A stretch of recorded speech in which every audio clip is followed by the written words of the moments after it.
अस्सलाम वालेकुम बच्चों, हम लोग पढ़ रहे हैं हिंदी लोकवाणी 10वीं कक्षा की दूसरी इकाई में से 5वां पाठ, जिसका नाम है चार हाथ चांदना। और इस पाठ को लिखा है अमृता प्रीतम ने। पंजाब के प्रसिद्ध चित्रकार श्री शोभा सिंह से प्रसिद्ध साहित्यकार अमृता प्रीतम की बातचीत पर आधारित ये पाठ बनाया गया है। मतलब ये एक तरह से साक्षात्कार है, यानी इंटरव्यू है। परिचय: जन्म 1919 गुजरावाला पंजाब, मृत्यु 2005 नई दिल्ली। परिचय: अमृता प्रीतम पंजाबी की प्रतिष्ठित साहित्यकार हैं। आपने पंजाबी तथा हिंदी में प्रचुर लेखन किया है।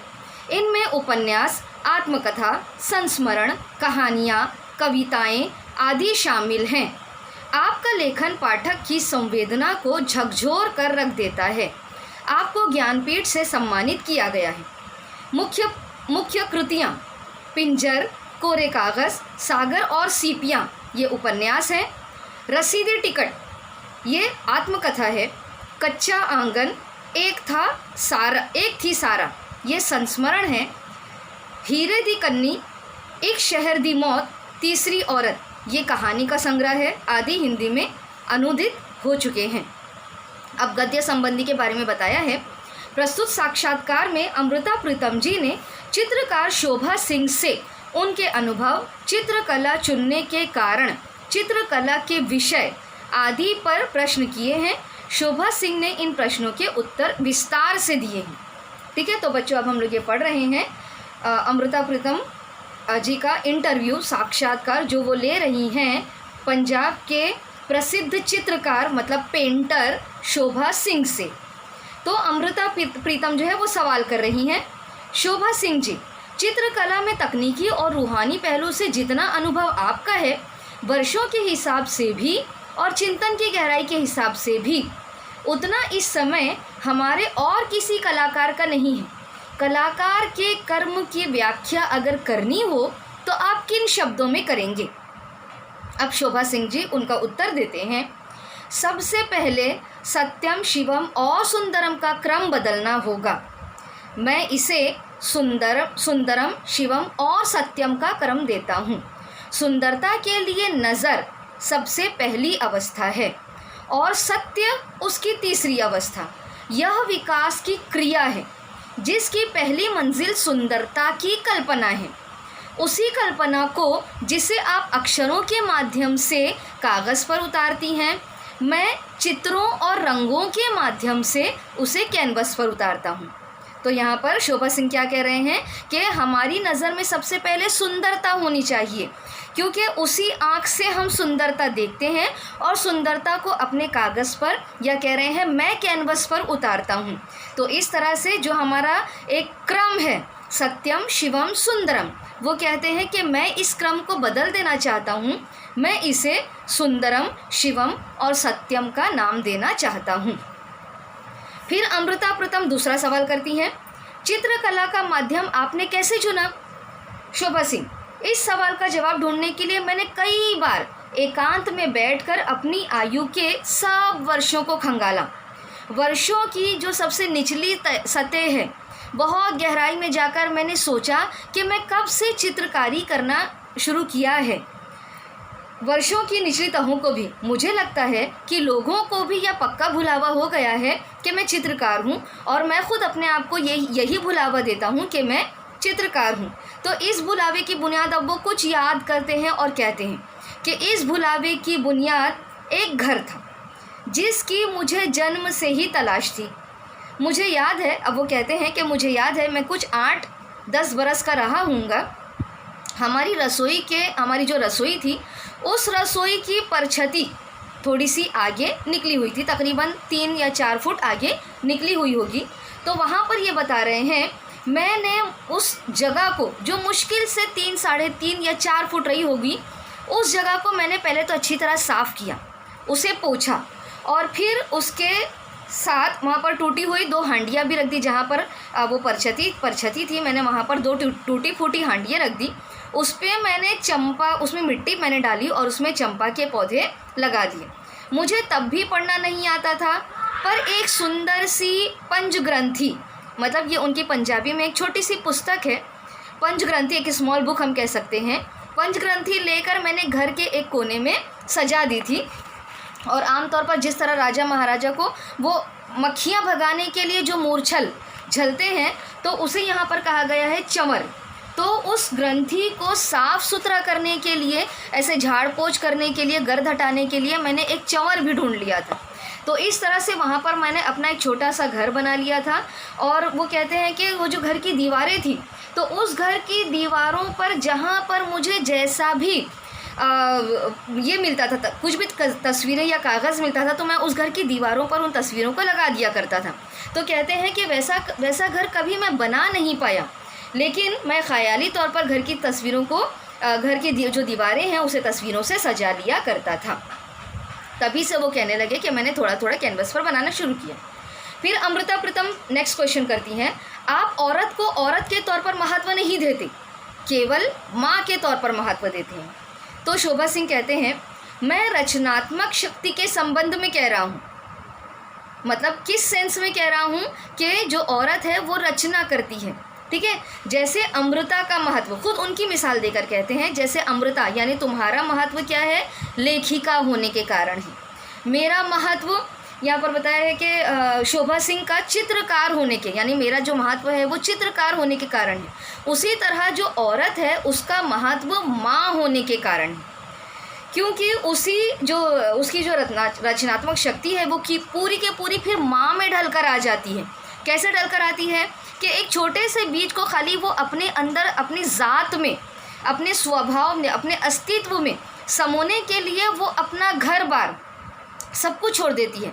जहाँ पर वो पैदा हुई, जिस माँ बाप के साथ रही, जिन सहेलियों के साथ रही, सब कुछ छोड़ छाड़ कर एक नई और एक अलग दुनिया में आकर वहाँ पर वो रच बस जाती है। तो कहते हैं कि ये उसकी कितनी बड़ी साधना है कि किसी और के घर को उसने अपना घर मान लिया था। फिर कहते हैं कि यही उसकी दैवी शक्ति है, उसका ज्ञान है। और कहते हैं इसी जगह पर वो औरत मुझे जीनियस दिखाई देती है। तो वो कहते हैं इसीलिए मैं उसे माँ के रूप में ज़्यादा देखना पसंद करता हूँ। फिर अमृता प्रीतम क्वेश्चन करती हैं, कलाकार का कर्म समूची दुनिया के होने में कोई फ़र्क डाल सकता है? समूची दुनिया मतलब हमारी आज की दुनिया। तो शोभा सिंह जी उत्तर देते हैं, मैं एक सच्चे कलाकार का कर्म एक छोटी सी जलती हुई मोमबत्ती के तौर पर समझता हूँ, जो बहुत ज़्यादा प्रकाश तो नहीं बिखेर सकती, लेकिन जिस जगह पर वो रखी रहती है वो मोमबत्ती वहाँ से 2, 4 या 4 हाथ 4 तक अपना चांदना बिखेर देती है। मतलब वहाँ पर वो अपनी रोशनी बिखेर देती है। तो इस तरह क्या होता है कि हम इसी तरह अगर 2-2, 4-4 मोमबत्तियाँ लगाते जाएंगे तो फिर वो बहुत ज़्यादा हमारी सभ्यता को रोशन कर देंगी, हमें सच दिखाएंगी, ठीक है। फिर अमृता प्रीतम अगला सवाल कर रही हैं, हमारी धरती का यथार्थ बहुत भयानक है, क्या आप कभी वह यथार्थ चित्रित करना चाहेंगे? यथार्थ का मतलब सच्चाई, मतलब जो हमारी धरती है उसकी सच्चाई जो है वो बहुत भयानक है, उसका रूप बहुत ख़राब है। तो क्या आप कभी वो सच्चाई अपने कैनवस पर बताना चाहेंगे? तो यहाँ पर शोभा सिंह कहते हैं, नहीं, वह यथार्थ जगह जगह पर, सड़कों की पटरियों पर, मतलब सड़कों के लगकर जो फुटपाथ होता है उस फुटपाथ पर पड़ा हुआ दिखाई देता है। भयानक गरीबी और अंतहीन दुखों का इतिहास, उसे मैं दोबारा कागज़ पर क्यों उतारूं? ज़िंदगी की खूबसूरती और ज़िंदगी की अच्छाई जो दिन ब दिन हमारी ज़िंदगी से लुप्त होती जा रही है, मतलब निकलती चली जा रही है, मैं उसे कागज़ पर चित्रित करना चाहता हूँ, ताकि वह मिटते मिटते कभी हमारी कल्पना से मुकम्मल तौर पर दूर ना हो जाए। फिर कहते हैं कि विलियम ब्लेक की एक पंक्ति है कि सुंदर ईश्वर को गुलाब का एक फूल बनाने के लिए 50,000 साल लगे थे।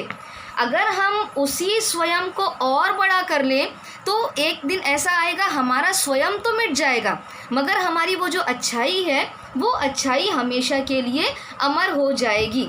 तो कहते हैं कि मैं इस ज़िंदगी की गरीबी को जो भयानकपन है मैं उसे कभी भी अपने कैनवस पर चित्रित नहीं करूँगा।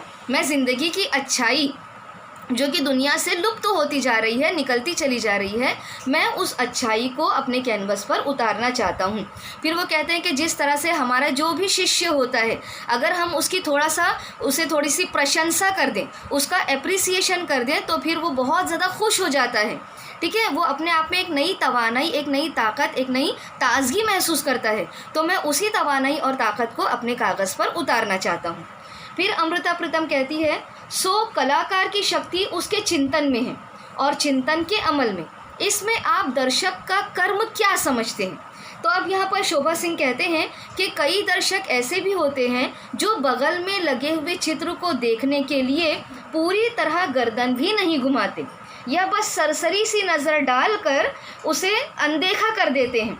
ठीक है, और कई लोग तो ऐसे होते हैं जो काफ़ी देर तक बैठकर देखते हैं और फिर पूछते हैं बस इतना सा चित्र है और नहीं है।